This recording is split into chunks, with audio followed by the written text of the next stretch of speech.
Come on, everybody.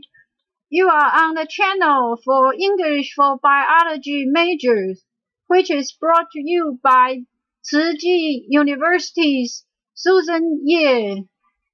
We hope after you learn this class, you will think biology is fun and to read biology book is piece of cake. Let's go, yay! Hello, everyone. In this part, we will still learning prefixes and suffixes regarding to tissue and organs. However, let's review what we've learned last time. For cheek, we use two prefixes, buccal, B-U-C-C-O, and melo, M-E-L-O. For chin, we use two prefixes too, genial, G-E-N-I-O, and mental, M-E-N-T-O.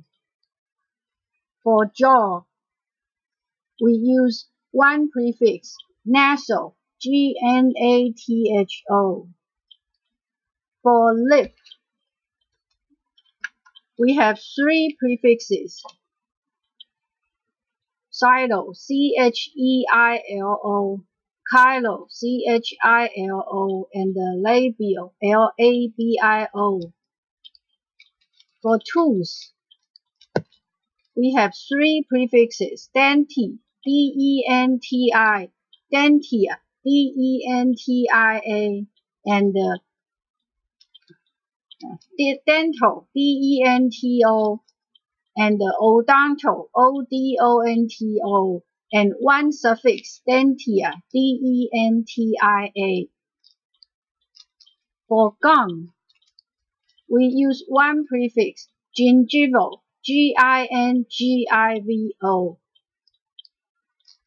And the last one we learned last time, for shoulder, omo, O-M-O. Now let's move to the first part of lesson 10. In this part, we will learn prefixes and suffixes related to our extremities, hands, leg.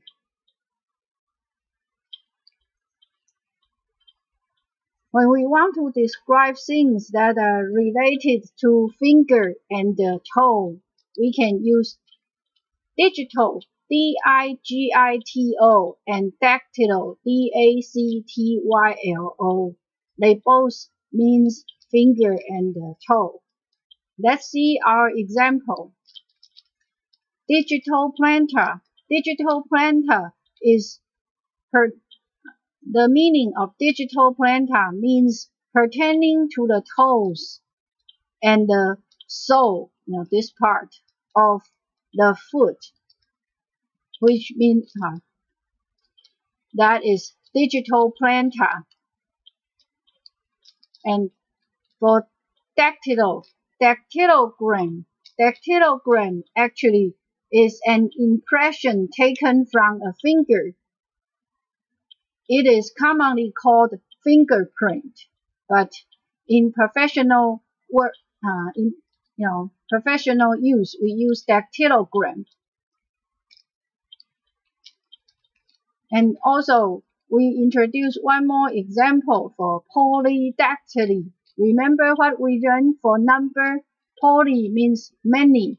Polydactyly means the condition of having more than the normal number of fingers or toes. Although usually there is only one more finger, but since we already have 5 fingers or toes for our hands and foot, so we use polydactyly. We can't use unidactyly, then people will think, what? You have only one finger or one toe? So we use this prefix, polydactyly, means having more than the normal number of fingers or toes. Let's review what we've learned for finger and toe. We have two prefixes, digital, D-I-G-I-T-O, and dactylo, D-A-C-T-Y-L-O. For claw or nail, we can use two prefixes too, helo, H-E-L-O, and onycho, O-N-Y-C-H-O. Let's see our example. For helo, our example is heloma. What is a heloma? It is commonly called as corn, C-O-R-N. It is a hardening and thickening of the stratum corneum of the skin of the toes caused by friction and the pressure from poorly fitting shoes or hose. They will form on the outside. They look round, but they will form a conical mass pointing down to the dermis, producing pain and inflammation. And there are two kinds, according to the hardness. There's a hard cone and a soft cone. But professionally, it's called heloma. And our example for onycho is onychocryptosis. Onychocryptosis is commonly called as ingrown toenail or ingrowing toenails. It is the aberrant growth of a toenail with one. Usually it's one, and most commonly happen on our big toe, the biggest one. And occasionally there is more than one toe of the lateral margin pushing deeply into the adjacent soft tissues, and it hurts a lot to treat the onychocryptosis. So we should keep in mind to cut our toenails frequently. Let's review what we learned for claw and nail. There's two prefixes, helo, H-E-L-O, and onycho, O-N-Y-C-H-O. For limb, we use one prefix, melo, M-E-L-O, and one suffix, melia, M-E-L-I-A. Let's see our example for melo, melodidymus. What is a melodidymus? It means an individual with a supernumerary limb. Like polydactyly is also one type of melodidymus.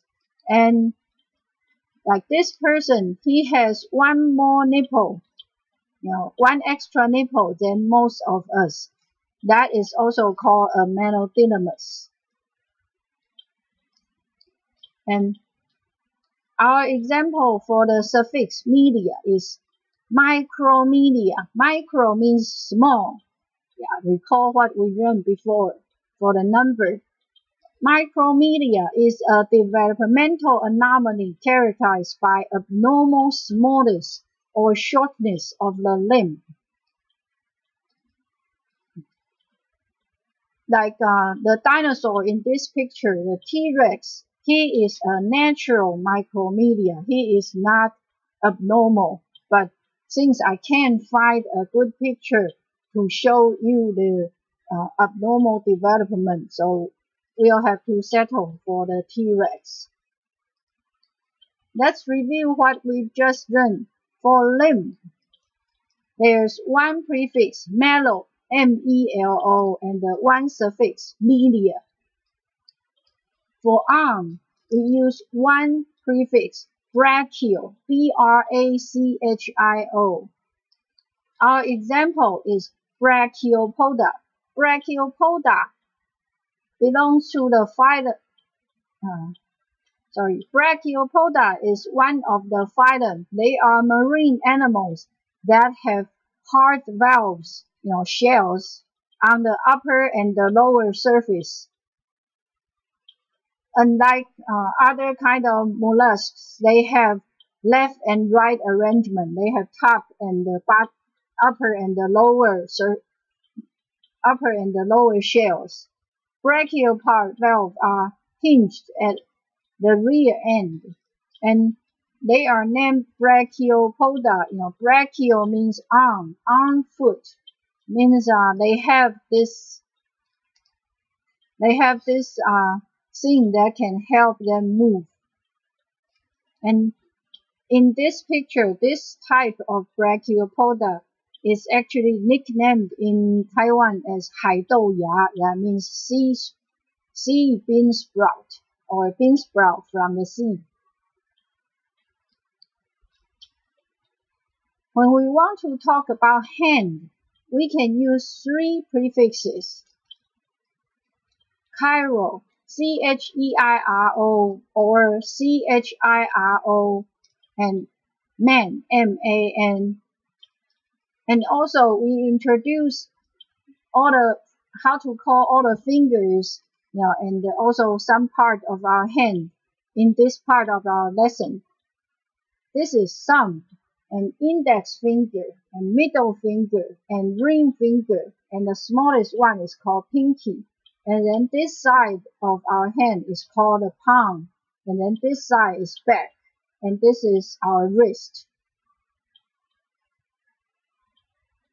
Let's see our example for chiro or cheiromegaly. Cheiromegaly means abnormal largeness of the hand, also called megalocheiria or macrocheira. And there's an example for macrocheira is this Japanese spider crab. Its official name is Macrocheira kaempferi, and the common name is Japanese spider crab. It has really big claw, and actually the leg span of the front claw of Macrocheira is the largest. The largest one can span for 3.8 meters from claw to claw. That is huge, huh? But the body will not get very big. The body may grow to a size of 40 centimeters, which is not exactly very big, but it got big hand. So the name of this crab, the species name for this crab, Macrocheira, means big hand. Our example for chiro, C-H-I-R-O, is chirospasm. Chirospasm is spasm of the muscle of the hand. So next time when you feel, well, I hope you don't, when your hand, the muscle on your hands are having a spasm, you can say, hey, I have chirospasm. And our example for MAN is manual therapy. Manual therapy is the physical therapy or chiropractic techniques done by hand. Then we said manual therapy.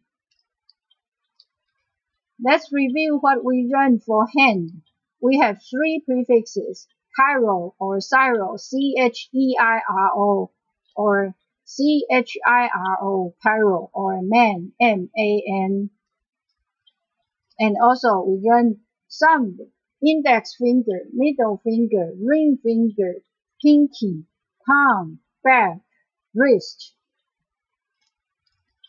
Let's review what we learned this time.